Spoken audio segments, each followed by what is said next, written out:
Little cheese sticks, welcome.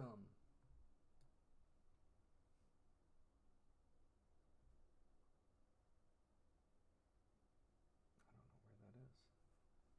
Little cheese stick says, "Hey, what's going on, little cheese sticks? How you doing?" Little cheese stick says, "Fortnite." I am currently for an hour. So for an hour, we are going to read A Court of Thorns and Roses, and then probably after I might do some Fortnite. I was doing a whole bunch of different cool plays today. Miguel Gray, welcome. Big T, welcome. Little Cheese Stick says, "Good you." I'm doing absolutely amazing. We heard some crazy cool news today. I don't think I should release the news yet. I'm going to make it a surprise. It's actually really epic. Really epic. So a lot of crazy, awesome, amazing things have happened. And I definitely want to share it with you guys. Caption Devin, welcome. I have to at least wait probably about a week and a half so that way I can get some details in and make sure that we're good to go, and then go from there. So excited. But let's start this up. So Thinepiss smashing that follow button. Welcome to the Smashers. Boom, baby. Ow, ow. Okay, so we're going to jump in. Let me make sure this is working. We're going to jump into the stream. We're going to start reading A Court of Thorns and Roses. We are currently on chapter 9. And we're going to figure out where we were.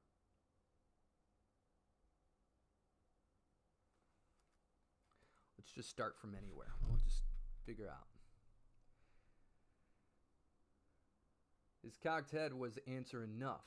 He chuckled and said, "Before you waste one of your precious few human breaths, let me explain two things to you. Taylor, welcome. 1.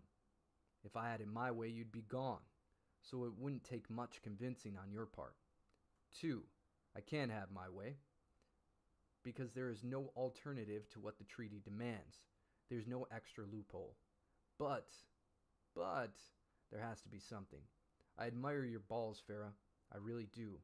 Or maybe it's stupidity.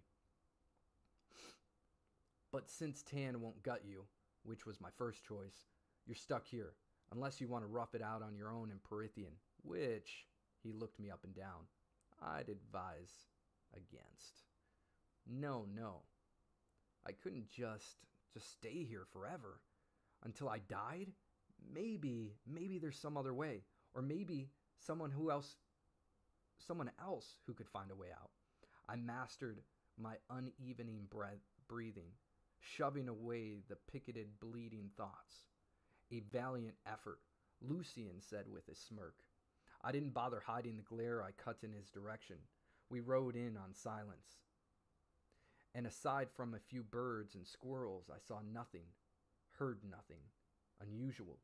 After a few minutes, I quieted my riotous thoughts enough to say, "Where's the rest of Tamlin's court? They all fled this blight on magic?"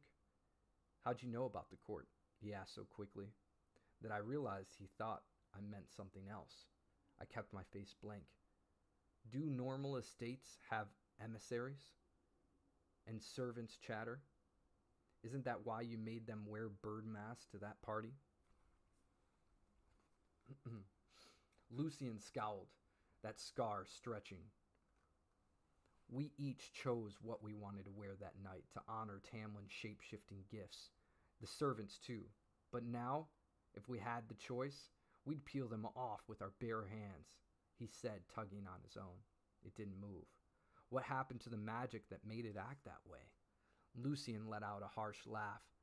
"Something was sent from the shitholes of hell," he said, then glanced around and swore. "I shouldn't have said that. If word get back to her. Who? The color had leached from his sun-kissed skin. He dragged a hand through his hair. Never mind. The less you know, the better. Tam might not find it troublesome to tell you about the blight, but I wouldn't put it past a human to sell the information to the highest bidder. I bristled, but the few bits of information he'd realized lay before me like glittering jewels. A her who scared Lucian enough to make him worry, to make him afraid someone might be listening, spying, monitoring his behavior. Even out here, I studied the shadows between the trees, but found nothing. Perithian was ruled by 7 high lords. Perhaps she was whoever got governed by this territory. If not a high lord, then a high lady. If that was even possible. How old are you? I asked, hoping that he'd divulge some more useful information. Champ welcome. It was better than knowing nothing. Old, he said. He scanned the brush, but I had a feeling his darting eyes weren't looking for a game. His shoulders were too tense. What sort of powers do you have? Can you shapeshift like Tamlin? He laughed, looking skyward before he studied me warily, that metal eye narrowing with unnerving focus. Trying to figure out my weakness so you can. I glowered at him. Fine. No, I can't shapeshift. Only Tam can. But your friend, he appeared as a wolf, unless that was his... No. Andrus was high fae too. Tam can shift us into other shapes if need be. He saves it for his sentries only. When Andrus went across the wall, Tam changed him into a wolf so he wouldn't be spotted as a fairy. Though his size was probably indication enough. Yoav says hello and good evening. Good evening, broski. How you doing, Yoav? What's your day look like, bro? Though his size was probably indication enough. A shudder went down my spine, violent enough that I didn't acknowledge the red-hot glare Lucian lobbed my way. I didn't have the nerve to ask if Tamlin could change me into another shape. Anyway, Lucian went on. The high fae don't have specific powers the way the lesser fairies do. I don't have a natural-born affinity. If that's what you're asking.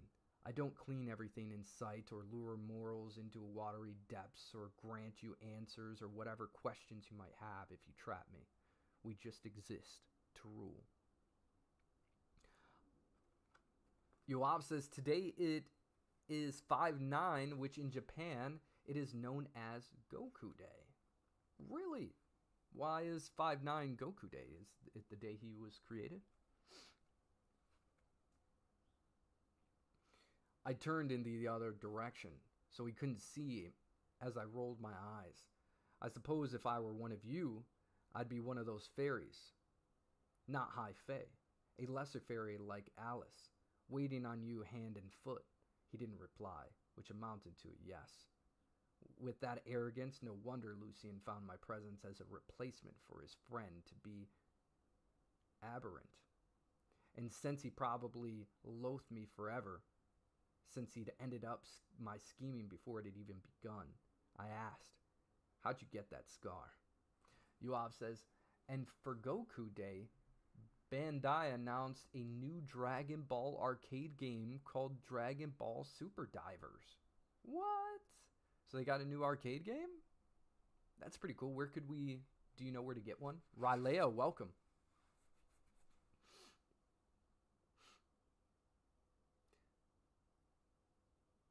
How'd you get that scar? I didn't keep my mouth shut when I should have, and was punished for it.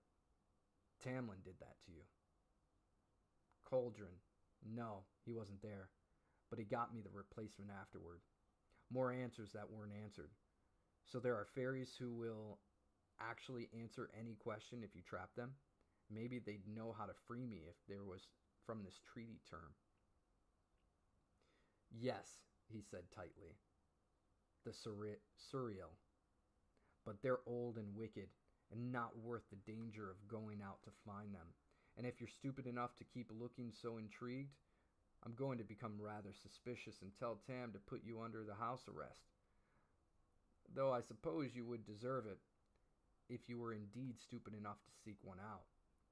They had to lurk nearby then. If he was this concerned, Lucian whipped his head to the right, listening, his eye whirling softly. The hair on my neck stood, and I had my bow drawn in a heartbeat, pointed in the direction Lucian stared. "Put your bow down," he whispered, his voice low and rough. "Put your damn bow down, human, and look straight ahead." I did, and he said, the hair on my arms. I did as he said, the hair on my arms rising as something rustled in the brush. "Don't react," Lucian said, forcing his gaze ahead. The metal eye going still and silent. "No matter what you feel or see, don't react. Don't look, just stare ahead." I started trembling, gripping the reins in my sweaty hands. I might have wondered if this was some kind of horrible joke, but Lucian's face has gone so very, very pale. Our horses' ears flattened against their heads, but they continued walking as if they'd understood Lucian's command, and then I felt it. Yoav says it is only exclusive to Japan, just like it is with Super Dragon Ball heroes. Ooh, I want to go to Japan so bad, bro. But now that's even better reason to go to Japan. All right, Chapter 10. Chapter 10. My blood froze as a creeping, leeching cold lurked by. I couldn't see anything, just a vague shimmering in the corner of my vision. But my horse stiffened beneath me. I willed my face into blankness. Even the balmy spring woods seemed to recoil, to wither and freeze. The cold thing whispered past, circling. I couldn't see nothing, but I could feel it. And in the back of my mind, an ancient, hollow voice whispered, "I will grind your bones between my claws. I will drink your marrow. I will feast on your flesh. I am what you fear. I am what you dread. Look at me. Look at me." I tried to swallow, but my throat had closed up. I kept my eyes on the trees, on the canopy, on anything but the cold mass circling us again and again. Look at me. I wanted to look. I needed to see what it was. Look at me. I stared at the coarse trunk of the distant elm, thinking of pleasant things like hot bread and full bellies. I will fill my belly with you. I will devour you. Look at me. A starry, unclouded night sky, peaceful and glittering and endless. Summer sunrise, a refreshing bath in the forest pool. Meetings with Isaac, losing myself for an hour or two in his body, in our shared breaths. It was all around us, so cold that my teeth chattered. Look at me. I stared and stared at the ever-nearing tree trunk, not daring to blink, my eyes strained, filling with tears, and I let them fall, refusing to acknowledge the thing that lurked around us. Look at me. Just as I thought I would give in, when my eyes hurt so much from not looking, the cold disappeared into the brush, leaving a trail of still, recoiling plants behind it. Only after Lucian exhaled and the horses shook their heads did I dare sag in my seat. Even the crocus seemed to straighten again. What was that? I asked, brushing the tears from my face. Lucian's face was still pale. You don't want to know. Please, what was that? Surreal? You mentioned? Lucian's russet eyes was dark as he answered hoarsely. No, it was a creature that should not be in these lands. We call it the bogey. You cannot hunt it. You cannot kill it. Even with your beloved ash arrows. Why can't I look at it? Because when you look at it, when you acknowledge it, that's when it becomes real. That's when it can kill you. A shiver spider walked down my spine. This is the Perithian I'd expected, the creatures that made humans of them in hushed tones even now. The reason I hadn't hesitated, not for a heartbeat, when I considered the possibility of that wolf being a fairy. I heard its voice in my head. It told me to look. Lucian rolled his shoulders. Well, thank the cauldron that you didn't. Cleaning up the mess would have ruined the rest of my day. He gave me a wan smile. I didn't return it. I still heard the bogey's voice whispering between the leaves, calling to me. Oh, snap. Oh, snap. There we go.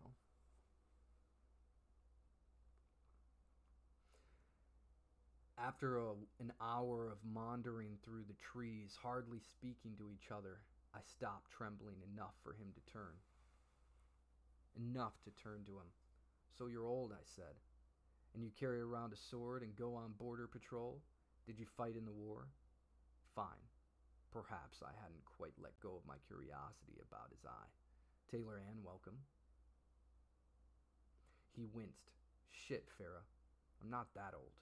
Are you a warrior, though? Would you be able to kill me if it ever came to that?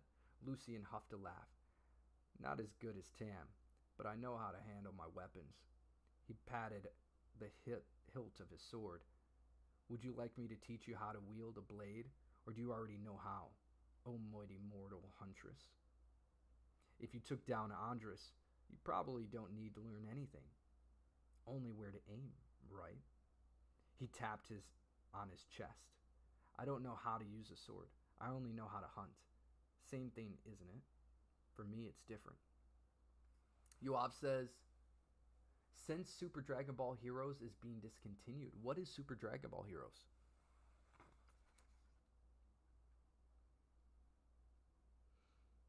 Lucian fell silent, considering.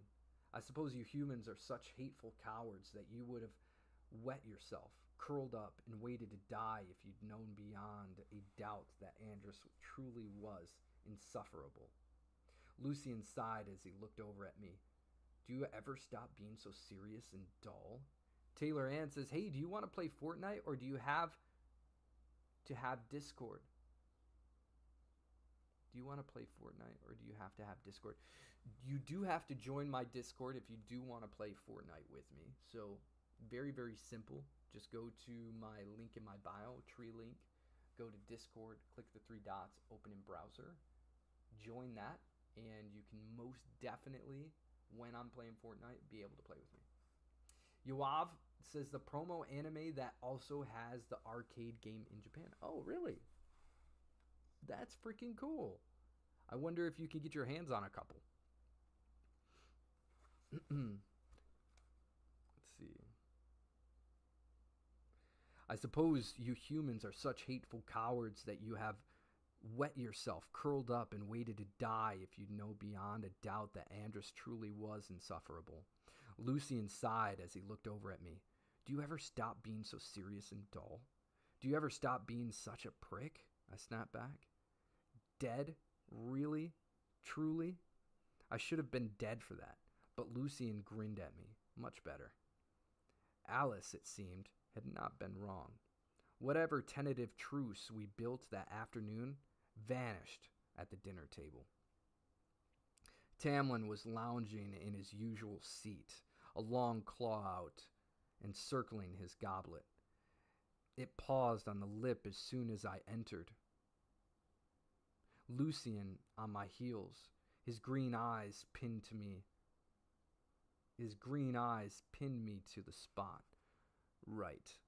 I'd brushed him off that morning, claiming I wanted to be alone. Tamlin slowly looked at Lucian, whose face has turned grave.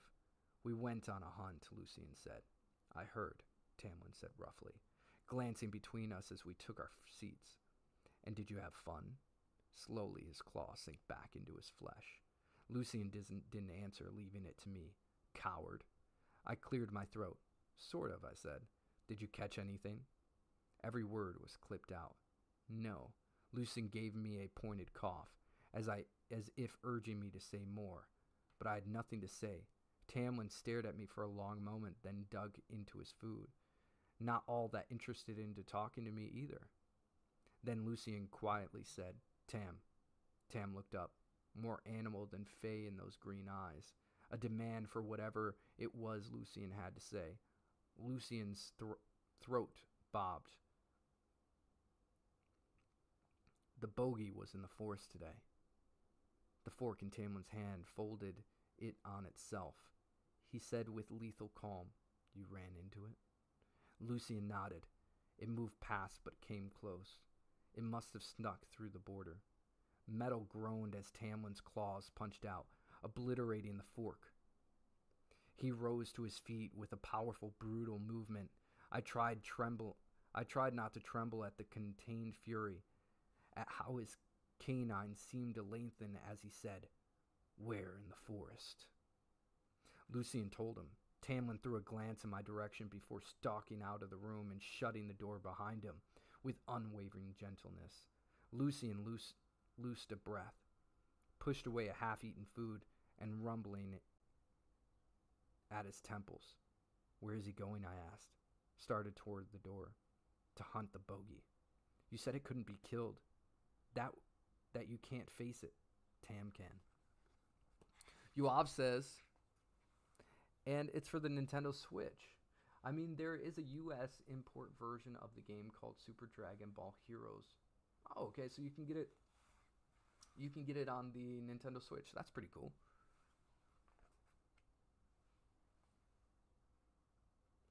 My breath caught a bit. The gruff high fae, half-hearted flattering me, was capable of killing a thing like a bogey. And yet he served me himself that first night, offered me life rather than death. I'd known he was lethal, that he was a warrior of sorts, but so he'd went to hunt the bogey where we were earlier today? Lucien shrugged. If he's going to pick up a trail, it would be there. I had no idea how anyone would face that immortal horror, but it wasn't my problem. And just because Lucien wasn't going to eat anymore didn't mean I wouldn't. Lucien, lost in thought, didn't even notice the feast I downed. I returned to my room and awake with nothing else to do. Began monitoring the garden beyond it for any signs of Tamlin's return. He didn't come back. I sharpened the knife I hidden away on a bit of stone I'd taken from the garden. An hour passed and still Tamlin didn't return. The moon showed her face, casting the garden below in silver and shadow. Ridiculous. Utterly ridiculous. To watch for his return, to see if he could indeed survive against the bogey. I turned down from the window, about to drag myself into bed, but something moved out in the garden. I lunged for the curtains beside the window, not wanting to be caught, waiting for him, and peered out. Not Tamlin, but someone lurking by the hedges, facing the house, looking toward me, male, hunched, and the breath went out of me as the fairy hobbled closer. Just 2 steps into the light leaking from the house, not a fairy, but a man, my father. Whoa, what? That's pretty crazy. Her father? Her father is supposed to be taking care of her freaking sisters. What is he doing? What does he think he's doing? 2.2, my friends.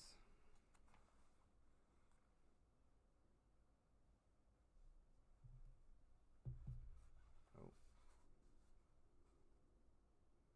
I don't even know where that is.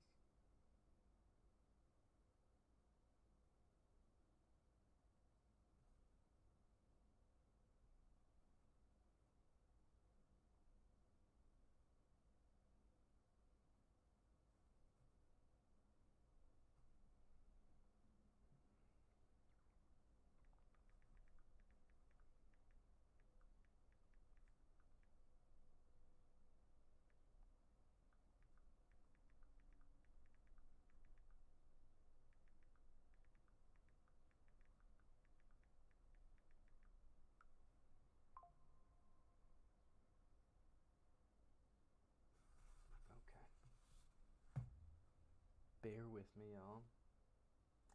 Maybe.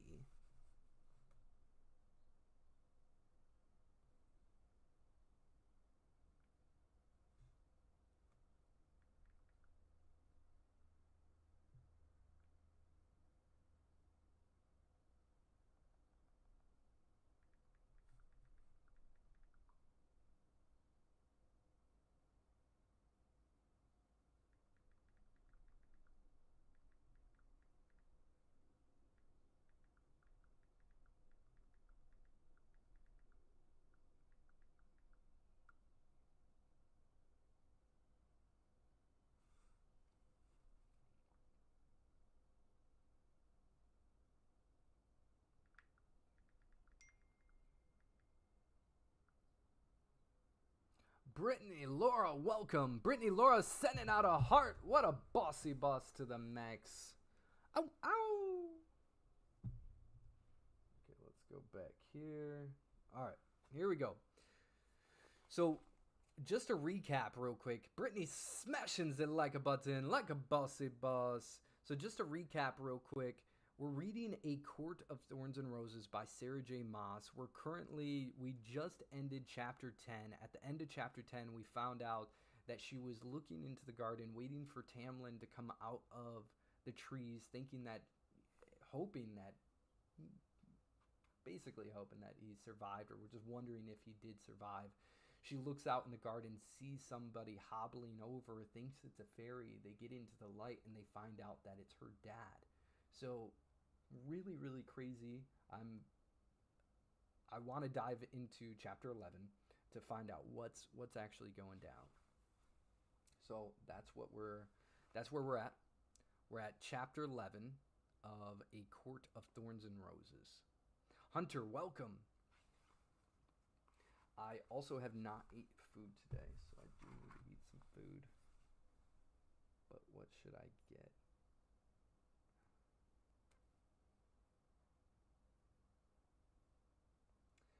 Okay.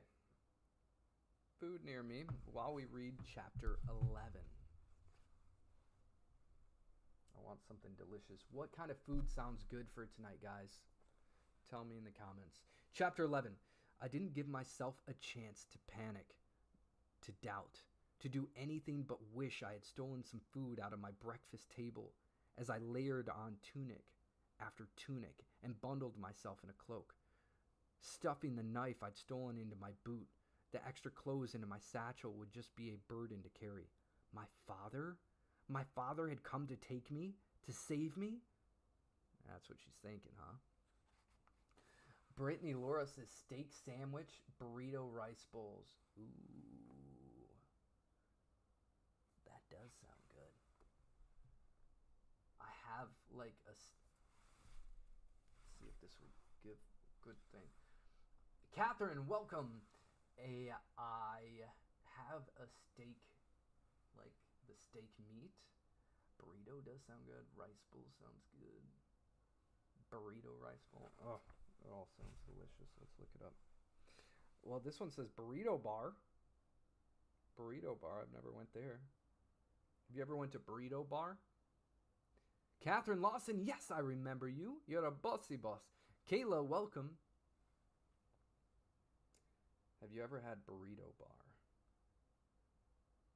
It looks, I mean, the ratings are good.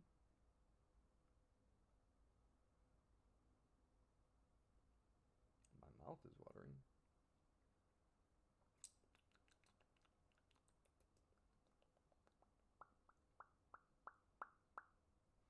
It looks so good, my friends. I think that's what I'm going to do. I think that is what I'm going to... Oh. Cansada fries. Oh. My mouth is watering. Okay, well that's where I'm going to go. What time do they close? Open. Oh yeah, they're open for a while. We're good. How far away are they from me? 9 minutes? That's fine. Brittany, Catherine. Here we go. Oh. Oh. I should probably get this camera to focus up.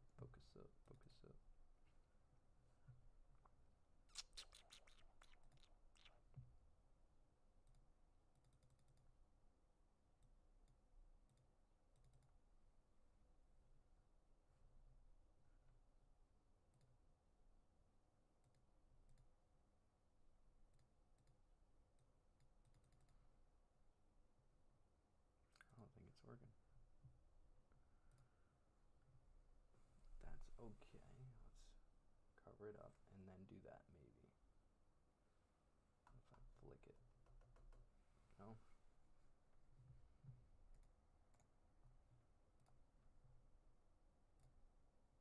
Configure video.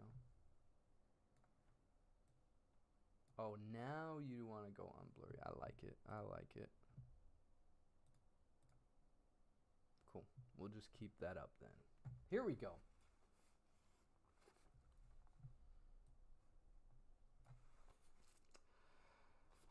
Oh, my father, my crippled, broken father had come. A quick survey of the ground beneath my window revealed no one outside, and the silent house told me that no one had spotted my father yet.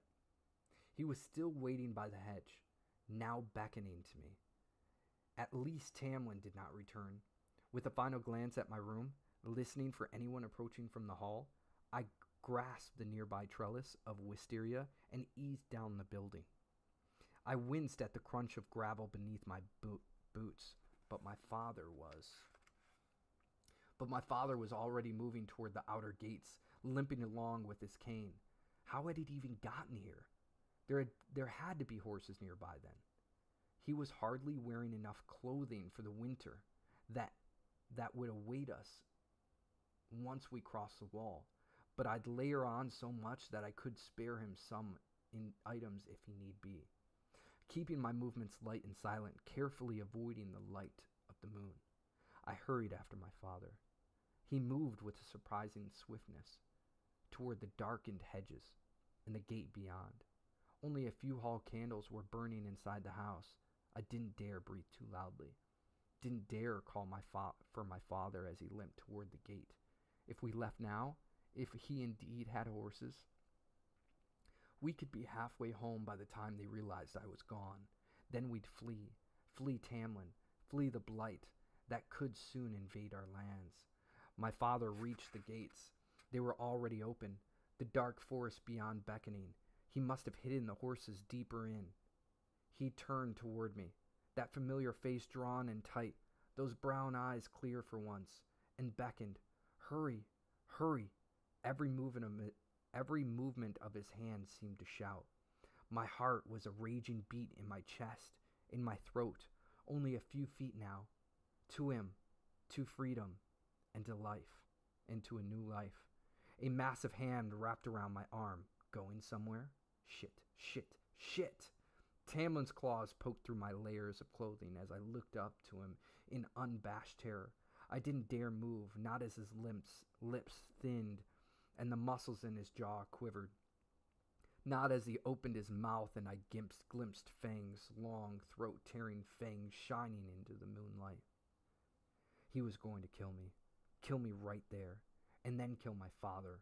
No more loopholes, no more flattery, no more mercy. He didn't care anymore. I was good as dead. Please, I breathed. My father, your father. He lifted his stare to the gates behind me, and his growl rumbled through me as he bared his teeth. Why don't you look again? He released me. I staggered back a step, whirling, sucking in a breath to tell my father to run, but he wasn't there. Only a pale bow and a quiver of pale arrows remained, propped up against the gate. Mountain ash.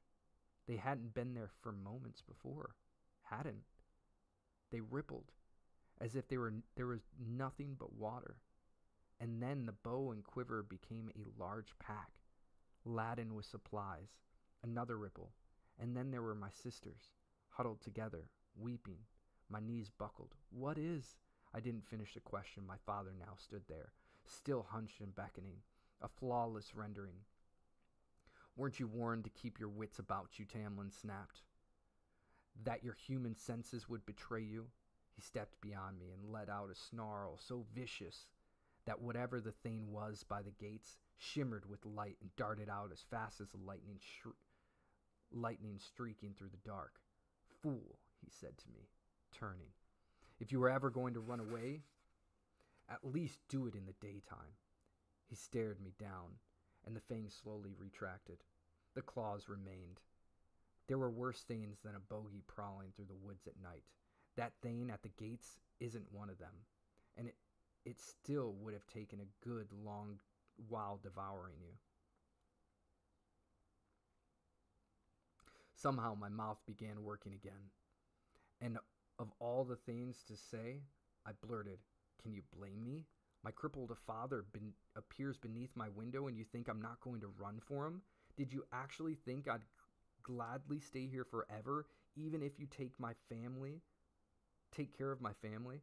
All for some treaty that had nothing to do with me and allows your kind to slaughter humans as you see fit?" He flexed his fingers as if they were trying to get the claws back in, but they remained out, ready to slice through flesh and bones. "What do you want, Farah?" "I want to go home." "Home to what exactly? You'd prefer that miserable human existence to this?" "I made a promise," I said, my breathing ragged. "To my mother, when she died, that I'd look after my family, that I'd take care of them. All I've done every single day, every hour, has been for that vow. And just because I was hunting to save my family to put food in their bellies, I'm now forced to break it." He stalked toward the house, and I gave him a wide berth before falling into step behind him. His claws slowly retracted. He didn't look at me as he said, "You're not breaking your vow. You are fulfilling it, and then some, by staying here. Your family is better cared for now than they were when you were there." Those chipped, miscolored paintings inside the cottage flashed in my vision. Perhaps they would forget who had even painted them in the first place. Insignificant. That's what all those years I'd given them would be, as insignificant as I was to those high fae. And that dream I'd had of one day living with my father with enough food and money to paint. Enough food and money and paint. It had been my dream, no one else's. I rubbed at my chest. I can't just give up on them, no matter what you say. Even if I had been a fool, a stupid human fool, to believe my father would actually ever come for me. Tamlin's eyes eyed me sidelong. "You're not giving up on them. Living in luxury, stuffing myself with food, how is that not?" "They are cared for. They are fed and comfortable." Fed and comfortable? If he couldn't lie, if that was true, then it was beyond anything I'd ever dare hope for. Then my vow to my mother was fulfilled. It stunned me enough that I didn't say anything for a moment as we walked. My life was now owned by the treaty, but perhaps I'd been free in another sort of way. We neared the sweeping stairs and led into the manor, and as I finally asked, "Lucien goes on border patrol, and you've mentioned other sentries. Yet I've never seen one here. Where are they all?" "At the border," he said, as if they were was a suitable answer. Then he added, "We don't need sentries if I'm here," because he was deadly enough. I tried not to think about it, but still I asked, "Were you trained as a warrior then?" "Yes." When I didn't reply, he added, "I spent most of my life in my father's war band on the borders, training as a warrior to one day serve him, or others. Running these lands was not supposed to fall onto me." The flatterness with which he said it told me enough about how he felt about his current title, about why the presence of silver-tongued friend was necessary. "Whitnick, welcome." But it was too personal, too demanding, to ask what had occurred to change the circumstances so greatly. So I cleared my throat and said, What manner of fairy prowl the woods beyond this gate? If the bogey isn't the worst of them, what was that thing?" What I meant to ask was, what would have tormented and then eaten me? "Who are you to be so powerful that they pose no threat to you?" He paused on the bottom step, waiting for me to catch up. "A puka. They use your own desires to lure you to some remote place. Then they eat you, slowly. It probably smelled your human scent in the woods and followed it to the house. I shivered and didn't bother to hide it." Tamlin went on. "These lands used to be well guarded. The deadlier fairies were contained within the borders of their native territories. monitored by the local Fey lords or driven into hiding. Creatures like Puka never would have dared to set foot here, but now the sickness that infected Perithian has weakened the wards that kept them out. A long pause, like the words were choked out of him. Things are different now. It's not safe to travel alone at night, especially if you're human.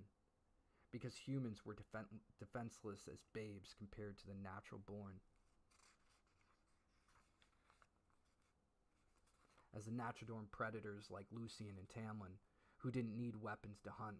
I glanced at his hands but found no trace of the claws, only tanned, callous skin. What else is different now, I asked, trailing him up in the marble front steps. He didn't stop this time, didn't even look over his shoulder to see me as he said, everything.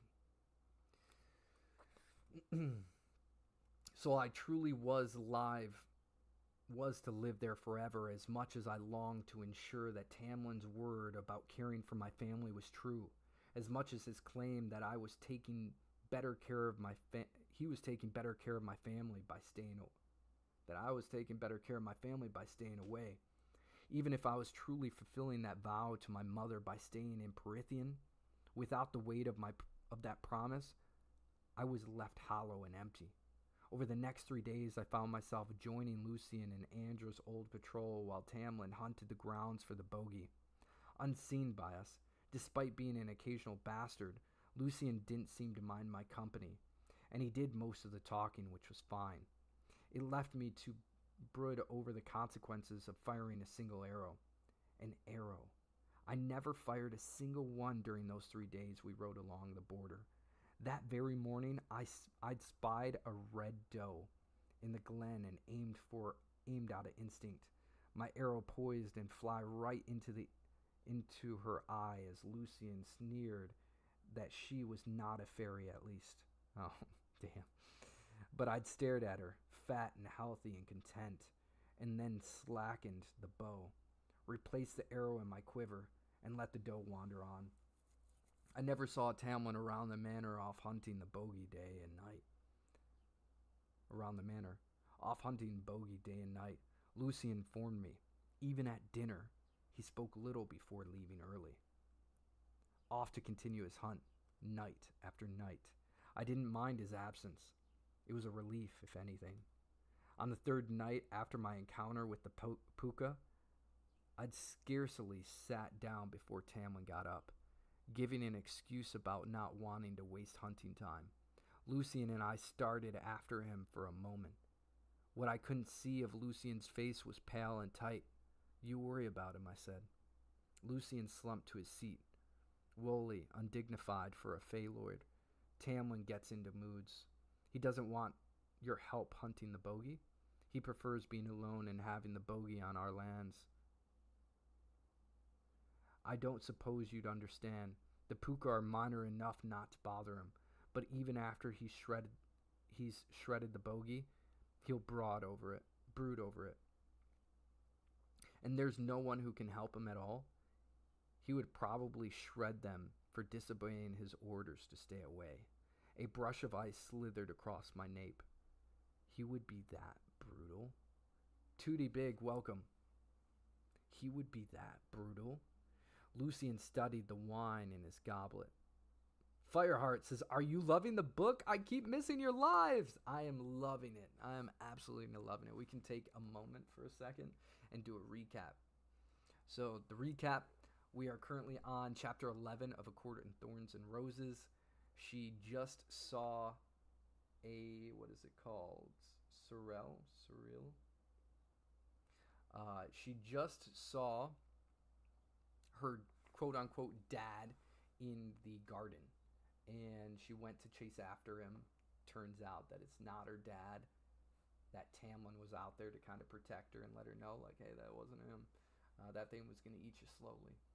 And now he's on the hunt for the bogey. So I think it's really, really crazy. It's really crazy how they implemented the bogey, and I really like how I really like how serious and expressive that portion was, where it's like, yo, look forward, and then it's going around her, going around her, going around her, really getting her to want to look, and she really wants to look, and it gets to a point where it dissipates. So I thought it was a really cool moment to kind of feel like I was living vicariously. So we're currently on chapter 11. We have one more page to chapter 12. Fireheart says, have you met anyone new yet? I'm not sure how far you are. I have met Tamlin and Lucian, and Alice. So I think that's it. Let's see.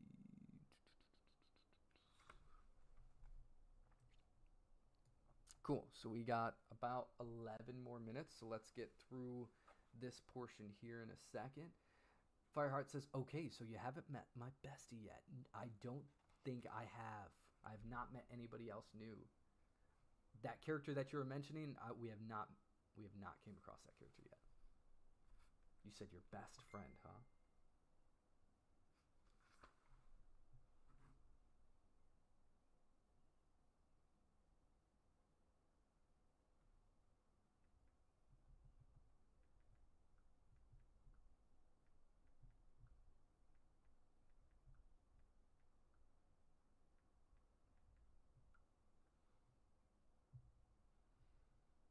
Okay. I don't know what they're trying to do. Here we go. King says, you are the best, King. You the best. You the best, King. Thank you so much for being a bossy boss. Here we go. Where did we... Gets into his moods, hunting.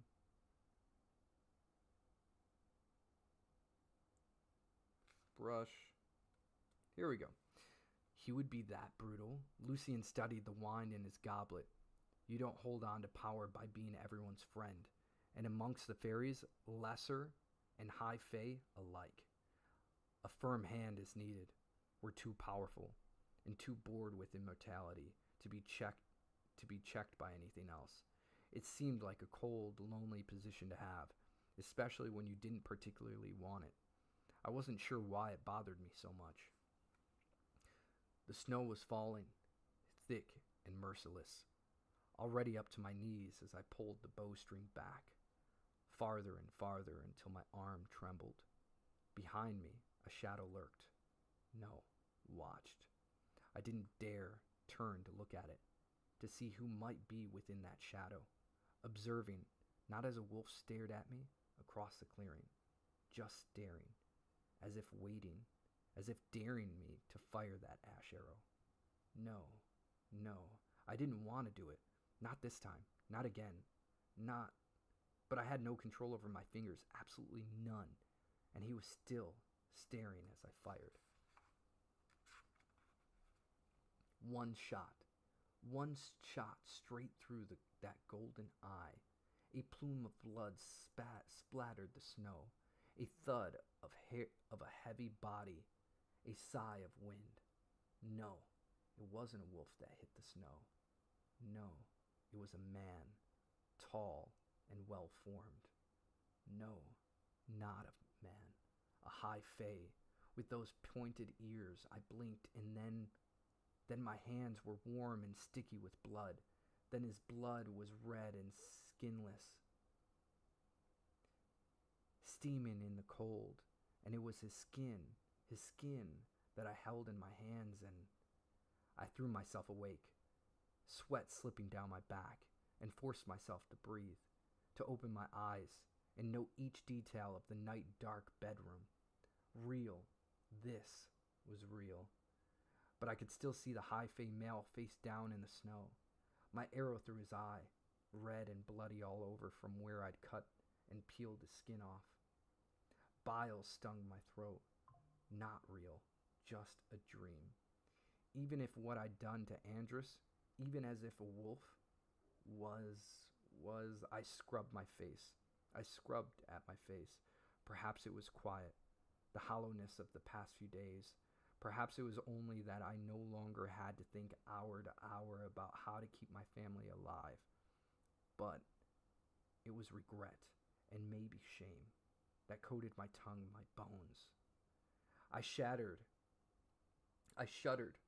as if I could fling it off, and kicked back the sheets to rise from the bed. Okay, so now we are currently on chapter 12. We're currently on chapter 12. Quick recap. Let's see where we're at. Yeah, we got a little bit of time. So, quick recap from this Keeling Welcome. From this chapter that we read from chapter 10, I think either 9, 10, something like that, till 12. So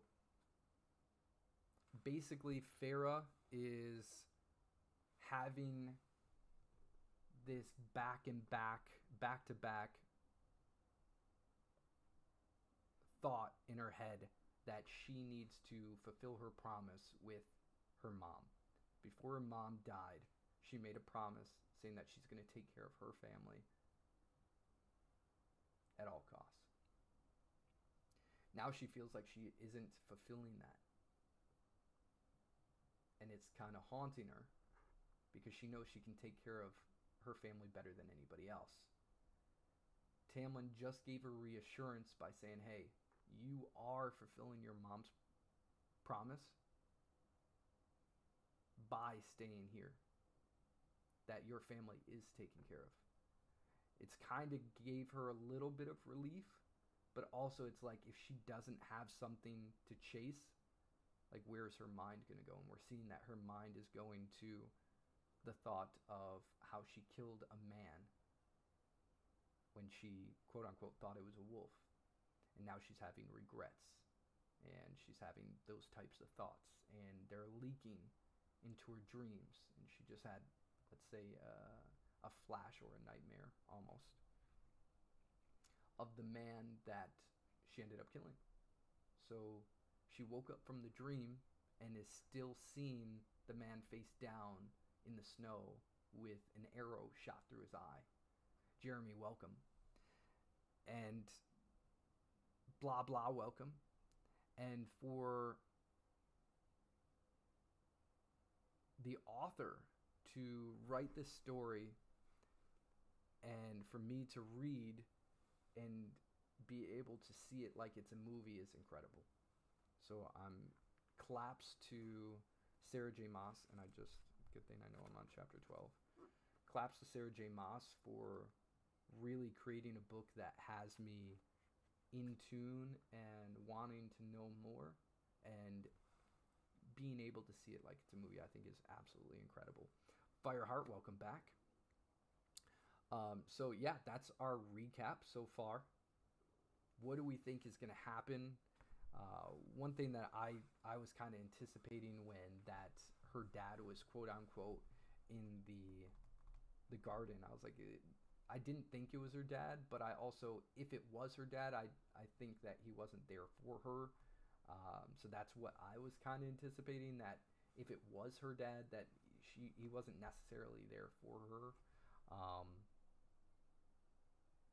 But yeah, that was a cool little twist that it actually wasn't her dad, and it was a creature of some sorts that would have lured her to a place, sort of like a coyote. Is it a coyote?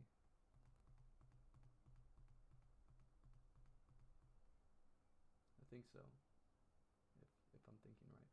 But they basically, like, if it's a dog, they'll lure a dog to a specific area pretending it to be a dog, and then once it gets to its pack, then the other pack will eat the dog.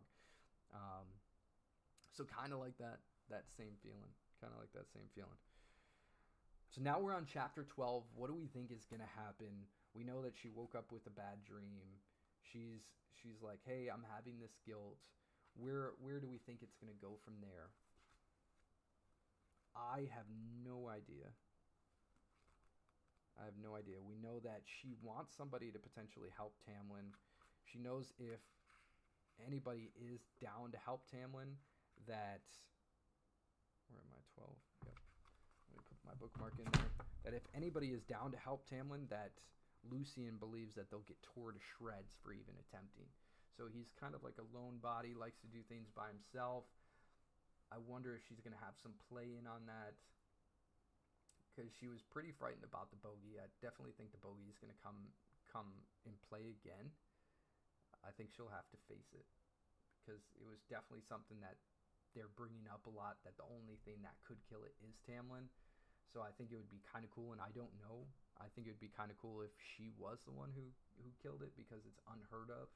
It's like one of those things, it's like, hey, this thing can't be killed by anything but this, and then she comes out as the underdog and takes it down. So I don't know. I think that would be pretty cool, and also it would give her a little bit of credibility with Tamlin as like a warrior, and then hopefully, obviously, Lucian will probably make some jokes like he's been making. Baseball kid, welcome. But it seems like Lucian doesn't mind her company now. Like, they're kind of just becoming friends in a sense. I think that's pretty cool, though. I think it is pretty cool. I'm excited. I'm definitely excited. I want to read. Fireheart says, I'm impressed you haven't read ahead, because I could never. Yeah, I'm definitely dedicated to it. I have some really crazy, exciting news coming up, and I don't know if I'm going to let it be known before I leave, or if I'm going to let it be known when I come back, because I will be gone for 2 months, for 8 to 9 weeks. I can't say why yet. I'm very excited to let it be known, but this is huge. This is huge. Life-changing, I should say. And I'm super excited for it to happen. I can't bring it up yet. I might tell some stuff prior to leaving, like, hey, streams won't be up during these times because I'm doing blank. So I think it'll be really, really cool to show you guys all the exciting news. You guys are definitely going to freak out when you hear about it. It's like we're here, and I love making connections. I love networking. I love meeting people. And we have put plays in place. I make plays daily, whatever they can be. They can be all sorts of different plays, but plays that will move the needle. And I've been doing a lot of plays that are moving the needle. This is really, really crazy. It's really, really crazy. So look out for it within the next, probably before my birthday. So June something, I will be leaving for about 8 to 9 weeks. And I will be back after that, but when I get back, it's going to be wild. It's going to be wild. Okay. You guys, it is time. It is time. I love you all. You are bossy bosses to the max. We're going to say adios, amigos, to TikTok first. TikTok, you guys are bossy bosses to the max. I love you all. Keep being cool, and we'll catch you guys on the flip side. Ciao. Okay, now all my other peeps on all the other platforms being awesome, like Kick, Twitch, YouTube, Facebook, Twitter, LinkedIn, all the amazing social medias. I appreciate you guys for being bossy bosses to the max as well. We'll catch you guys on the flip side. I'm excited to share this news with you.